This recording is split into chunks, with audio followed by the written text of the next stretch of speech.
Hello and welcome in as we have participants trickling in. We'll just kind of give it about 60 to 90 seconds to let kind of the internet roll through and allow you all to jump in with us. But this is the test optional flexible blind panel. So we're glad you joined us tonight. And again, we will get started here in just about a minute or two.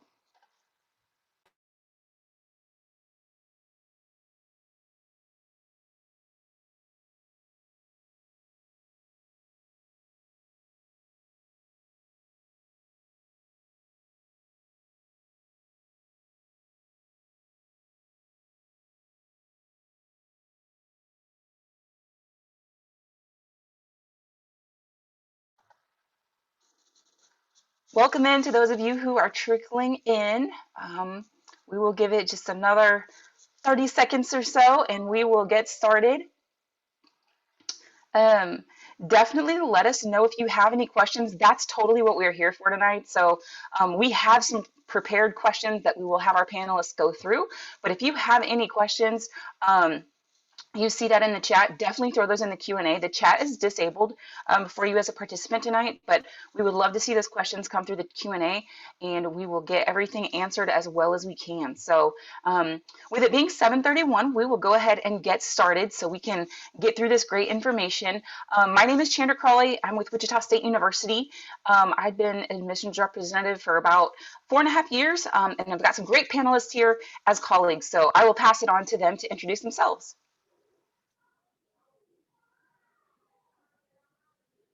Hi, everyone. My name is Brenda Chavez, and I am the Texas Regional for DePaul University in Chicago. And I have been working in admissions for almost 5 years. Hi, everyone. Thank you all for joining us this evening. My name is Cecilia Granzin. I'm a senior regional admissions counselor for High Point University, located in High Point, North Carolina. And I have been in admissions for going on 6 years now. Hi, everybody. I'm Leslie Keeler with Lawrence Tech University in Southfield, Michigan. This is my 11th year there as a college admissions counselor, and I was on the high school side for many years. Hi, my name's Erin Aspegren with Samford University. Samford's located in Birmingham, Alabama, and I have been an admissions counselor for 4 years. Awesome. Thanks, ladies. So you have a wealth of information here available to you. Again, any questions you have, put those in the Q&A. But we're going to start off with kind of the big one. What is the difference between test optional, flexible, and blind? And we'll go ahead and pass that to Cecilia. Yeah, and it's a big one nowadays because so many universities went test optional, test flexible, or test blind this past year with the pandemic. So it's so confusing to students and families when they encounter these words, right? So on one end, you have test optional, which a majority of the universities are using nowadays. What test optional means is it's optional to submit your tests. Universities will take your tests and consider those ACTs or SATs. But if you haven't had the opportunity to take the test, that's fine. You don't need to submit it. Or you don't feel like the test scores are a good representation of who you are as a student, you don't have to submit those. So optional to submit your tests. On the other end of that spectrum, test blind. If you encounter a university that is test blind, they will not accept your test scores whatsoever. So don't even try sending them. They're not going to consider them. And there is this little gray area in the middle, right? Test flexible. What does that mean? It means that we can accept your ACT or SAT scores, but we could also accept maybe some AP scores, IB tests. We just want to see that you have some type of proficiency in testing itself. So very confusing, but that's what all of us are here for, to help you through the process. If you have questions, we're always happy to help you as admissions counselors. Thanks so much, Cecilia. Does anybody have anything to add there? Okay, perfect. So then we'll kind of move on to see what the process is and if it's kind of similar with each university. And we'll start off with Brenda on this one. Hi, everyone. So I think one great thing about tonight and all of us coming from different institutions is hearing how it's different and just like reminding you all to always check in with the college rep as to where you are applying, to just check in to see what the application is, if it's different. For students, for us that are applying for test optional, there is really nothing extra. DePaul, we've actually been test optional since 2012, and I don't think it'll ever change. So when you apply, you just indicate you want to be test optional, and that's it. There's just a greater focus on your grades, what classes you're taking, rigor, rather than having both the test score and the transcript to kind of look at. So that's really where we're focusing academically. And that's the same for scholarships and everything as well. I think it's my turn. I was just going to add on to that. For us, we went test optional because of COVID. And now we're finding that in some cases, it really is better for the student. So we're going to keep some sort of version of that, probably having experienced it through COVID. But when you apply to Lawrence Tech, you submit your transcript. And like Brenda was saying, you can submit a test score with us or not. It will not hurt you. It might help you. Let's say if you have to take certain placement exams, things like that, we use it, we look at it. So it's really up to you when you apply if you want to, include the test score. But we've developed a new system for scoring applications, just looking at grades and rigor and those kinds of things. So that's pretty much it for us.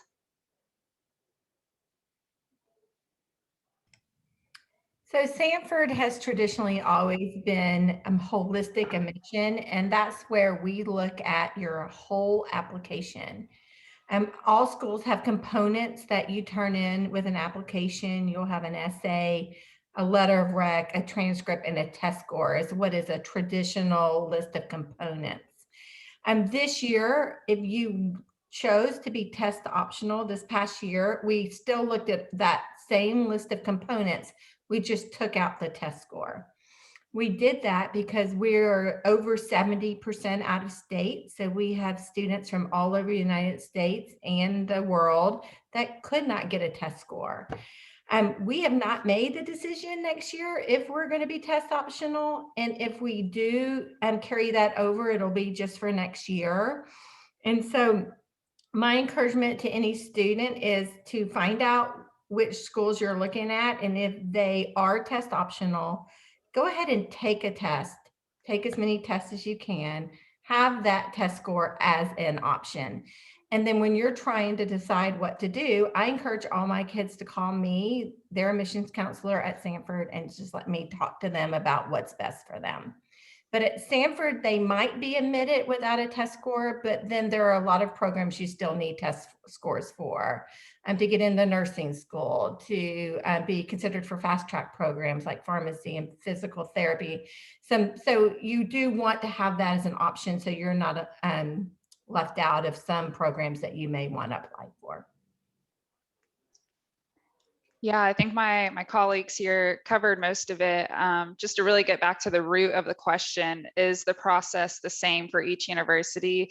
And it's so frustrating that I can't say yes, because everything is different for every single university. So it's not going to be the same. But again, there's a wealth of resources out there, including us, to call upon when you're trying to figure out and make those big decisions. Awesome. That was great, y'all. Thank you so much. We'll throw this one to Cecilia first. What is some advice you would give students and their families starting the college search process?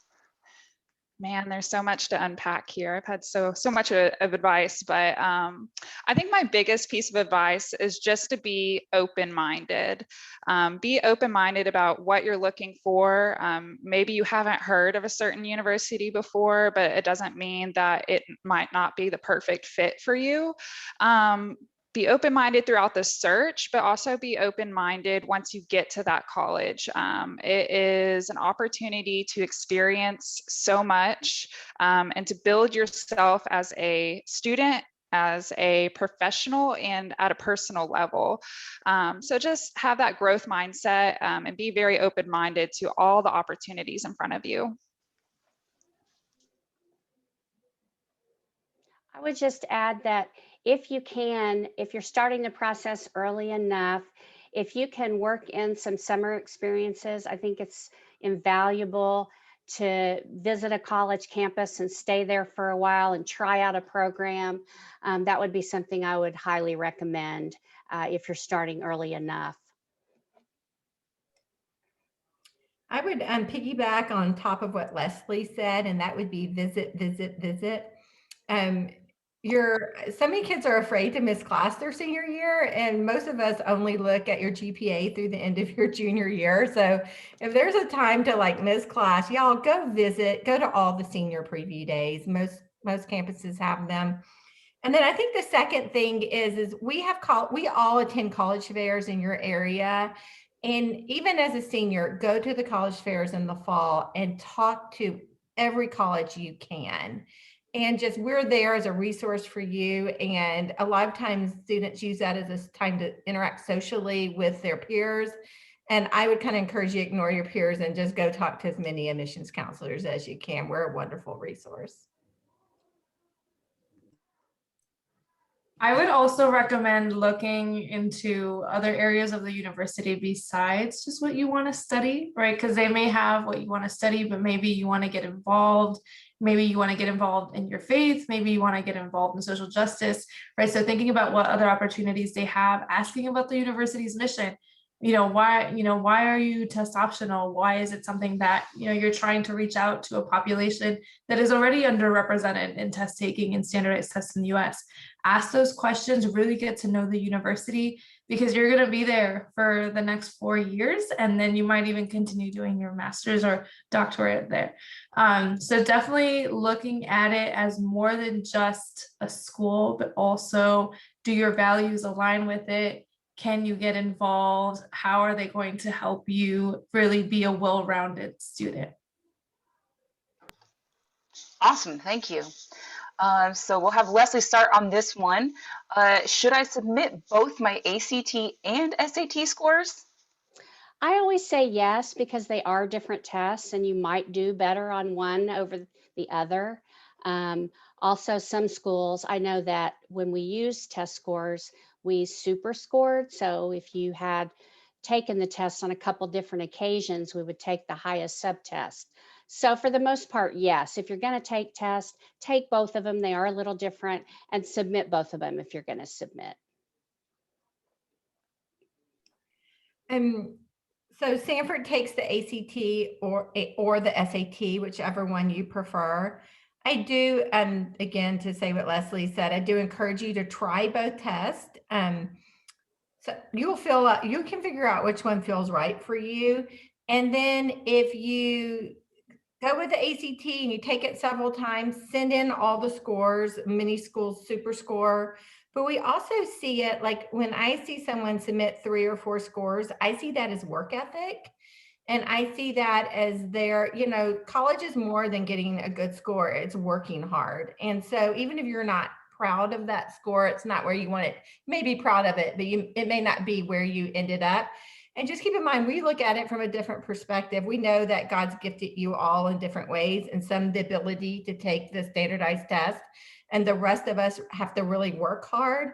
My daughter took it 5 times, the ACT. And so, and that was work ethic. And she ended up getting into the school she wanted to go to. And she also ended up getting a scholarship that she wouldn't have got if she had started with just stopped with that first test score. So I say submit them all so you can, we can see your work ethic.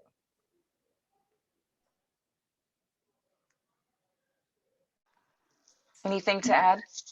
Oh, yes, sorry, lagging. I also wanted to add too, we totally understand that ACT and SAT, they're expensive.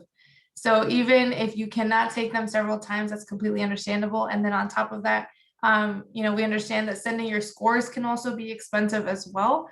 So I would also, if you can check in with this, the college as well, because sometimes colleges will accept the scores if the high school sends them. And in that case, you don't have to pay extra from College Board to send in those scores.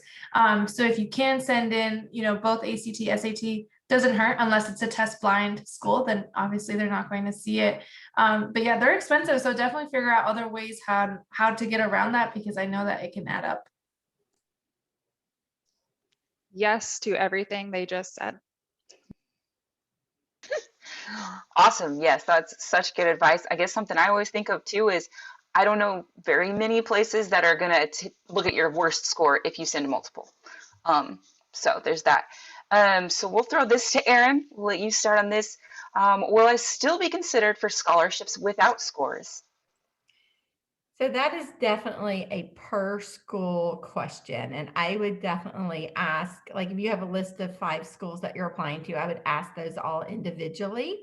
For Samford, you are considered for scholarship without the test score and still considered competitively. So we just look at all the components that we would look at in a traditional year, and we just have to focus a little more on your strength of schedule, the amount of AP or honors classes that were offered versus taken, and then we do look at how competitive your class is. So yes, to answer your question, you will be considered for scholarship.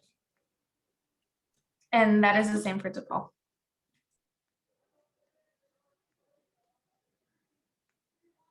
And for Lawrence Tech, while we're test optional, then yes, you will be considered without the test scores. Yeah, for High Point, we've been test optional for admissions purposes for 5 or 6 years now, but through the pandemic, we went test optional for scholarships. Leadership has not yet made a decision on whether we will continue that, but we have a scholarship bracket for those who submit test scores and another scholarship bracket for those who don't submit test scores. So I think it's like Erin said, it's per university. So like I said earlier, I wish we could all have a standardized way of doing things. So it would make it easier for you as the student and you as the family. But each university is going to have a different policy and procedure that they use. Great answers. And I think that really just kind of wraps up the idea that ask each individual counselor, and maybe even, if you're test optional for admission, are you test optional for scholarships too? If that's something important to you, because it really can depend. Okay, we will start with Brenda on this one. And I'll also add, if you still have questions, keep those coming in the Q&A. I know Allie's doing a great job of answering those questions, but we're kind of at our last pre-prepared question. So if you have any others, we can entertain those as well. But so the last question we have here is there anything we didn't talk about today you feel like our students should know? Yeah, I think one thing too, if any of you love documentaries, I'm dropping this in the chat. There's this great documentary about the test and the art of thinking that I really enjoyed. So I think, for any of you that are here tonight that don't do well on test taking, standardized tests, whatever it may be, don't feel bad about it at all. Don't feel bad at all. And definitely look for colleges and universities that are willing to accommodate you, and learning that not all students do great on these couple hours, this one time, and there's colleges and universities out there that are looking at the past 3 years, 4 years that you were in high school and all the great work you did. Yeah, and don't let that test score or taking the test define you and where you're going, because if it's not a great score, you didn't have the opportunity, it's just one moment in your life. You have so many moments ahead of you, and you have the opportunity to go to college and do something great. So don't let that test score, don't get hung up on that. Don't let it define you. You are so much more than a score. We recognize that as admissions counselors, and we hope that you recognize that as a student. And I would just add to, we do require an essay for admission. this is really an opportunity for you to share what it is about you that makes you unique and makes you want to choose the university you're applying for. I know as when reading applications, it's one of my favorite things to do is read the essays. We're not just looking at how you write, but also we want to get to know you a little bit through your essay. So that's another opportunity to say, hey, I'm not just a test score, this is who I am. And then your transcript is, and this is my record as a high school student. So you have all of that that makes up your application for admission and scholarship. I guess what I would say is I had a child who did not want to take his test. It was not in his comfort zone. He didn't want to give up a Saturday. And so he was like, oh, test optional, I'll just do that. So I just kind of want to advocate why the test score, while it is still considered at many universities. You may not want to do it. You may not want to give up a Saturday. You may not want to have to study for it, but there's a lot more benefits that come with having a test score that you really don't think about. I already mentioned like certain programs, like some schools you might get into the school, but you won't be considered for the honors college, or you may not be considered for a fast track program or one of some of the STEM programs that you want to be a part of. Another thing that some schools use the test score for is to help you test out of classes.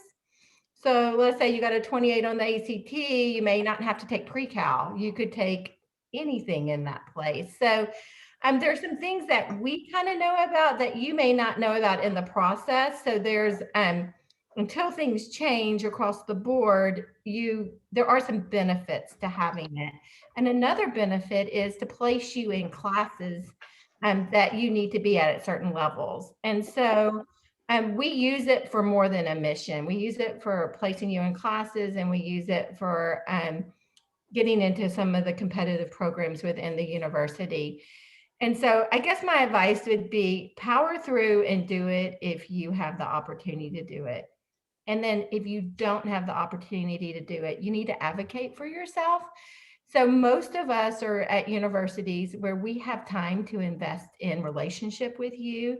So call your admissions counselors, let them know your individual stories. If you feel that you're a weak test taker, we're the ones advocating for you. So if we know your story, we're more likely to advocate more for you.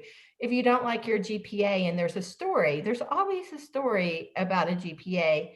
And if you give us that information, we use it to help you. We want to admit as many people as we can. And then we use it also to advocate for you for scholarship. So get to know the Erin, the Brenda, the Cecilia, the Leslie at all the schools that you're applying for, and it will benefit you greatly. Thank you. Yeah. So that kind of helps. We'll kind of roll that, since you mentioned that, kind of into the idea of the holistic review. We've had a couple of questions about that, and just kind of the idea of what does that look like? If we're not looking at test scores, what are we looking at? And we'll throw that to Cecilia to kind of begin with, please. Yeah, holistic review. So if you are not submitting test scores, what are we going to look at, right? How do we make an admissions decision without these test scores? So first and foremost, your application, you submitted it, right? So we're going to look at that. And we're going to look at the essay portion. If you had to submit an essay, who you're portraying yourself to be and your story through that essay. We'll look at your extracurriculars. Have you been involved throughout high school? Have you had leadership positions? What type of unique abilities are you bringing in? We'll be looking at your transcript heavily, your GPA, APs, dual credit, IB classes. Have you challenged yourself? Is there maybe an incline or a decline in your grades from freshman to senior year? And letters of recommendation from your teachers and counselors as well, if those are required. And sometimes we'll reach out and ask for an admissions interview. Maybe your GPA isn't quite meeting our average of what students are applying with. So I'm going to reach out and ask you to do an admissions interview with me to gauge your interest in High Point, to see if we think you're a good fit and if you think you're a good fit. So very long answer for that. I would just add, being holistic also kind of translates into being flexible. So if a university is providing a holistic review of your application, that means that they're not just publishing a chart that says you have to have this GPA and these curriculum requirements. They're keeping that flexible within their process. So, and then everything that Cecilia just said applies then, the transcript, the rigor, your essay, all of those other things that go with it. So agree with all my wonderful colleagues. I think holistic is beautiful because we're not looking for just where you're treated as a number. You're more treated as a person, as an individual. And we all have weaknesses and strengths. And so what I encourage all the kids that I meet with in the summers and throughout the years, that they can pretty much tell you, if they look at all the components, what their strengths are. And they can also tell you what their weakness is. And so it gives you the opportunity in the holistic review to address your weakness in some of the other forms. I encourage the students, like if they really aren't happy about a test score or an essay, I mean, not an essay, a test score or a transcript, they can address that in their essay. They can choose a topic from the Common App, or most schools have a very generic essay prompt. One of Sanford's is, tell us something about yourself that your application would not be complete without us knowing. And so you can say, I was diagnosed with a learning disability within high school and really was able to get some help and learn some learning strategies.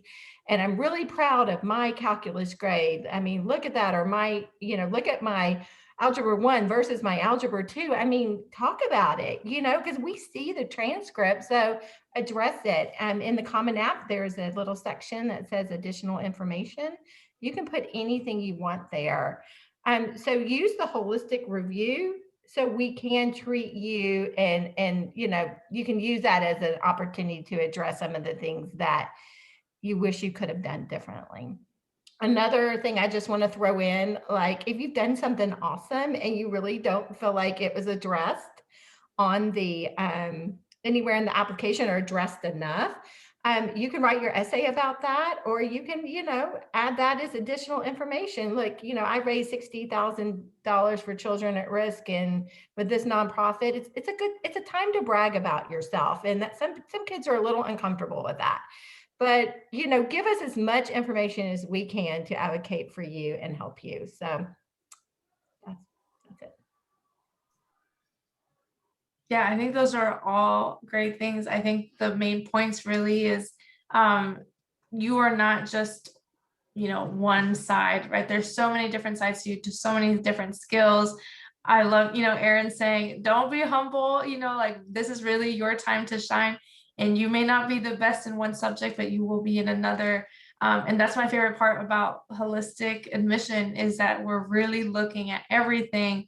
And it's not just going to be that test score, right? It might be your GPA. And we can, at least that we found in our studies with Test Optional for the past, almost decade that we've been doing this, is that we can tell a lot more of a student's success at DePaul from their transcript, from their involvement, from their essay, than their test score. So that's something that's really great about holistic admission. Awesome, thank you. So we have one more question that popped up in the Q&A, and we've got like 1 minute left. So to all our admissions counselors able to share how the student's high school GPA will be converted, recalculated, and then weighted based on AP, honors, and dual courses. And man, I think this is just a ball of fun with the idea of it really depends, and it's all going to be different every place you look. Kind of the story they've all been telling you tonight. You've got to check in with each of those individual counselors and ask those questions individually. And each one of us knows a lot about our institutions, but not about, the others. So definitely do that. Do you guys have anything to add with that specific question? I would also add to, for the student that asks, check in with your high school as well, because your high school may also weigh these classes differently. And then a lot of times, depending on the college or university, will look at on your transcript, it'll have a weighted GPA, and they might take it based on that too, and then do some recalculation. So also check in with your high school and ask those questions.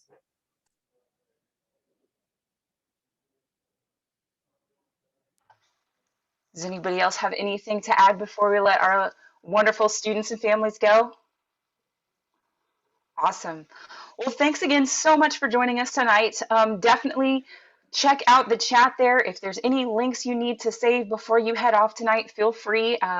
You can see our darn booklet there with contact information for each of the lovely ladies that gave you information tonight and all of the rest of our darn institutions. And then you can also see the rest of our programming for the rest of the week. And we hope you'll join us again in the next couple of days with different panels and more university spotlights. So again, thanks for joining us and have a great rest of your evening. Bye, everybody.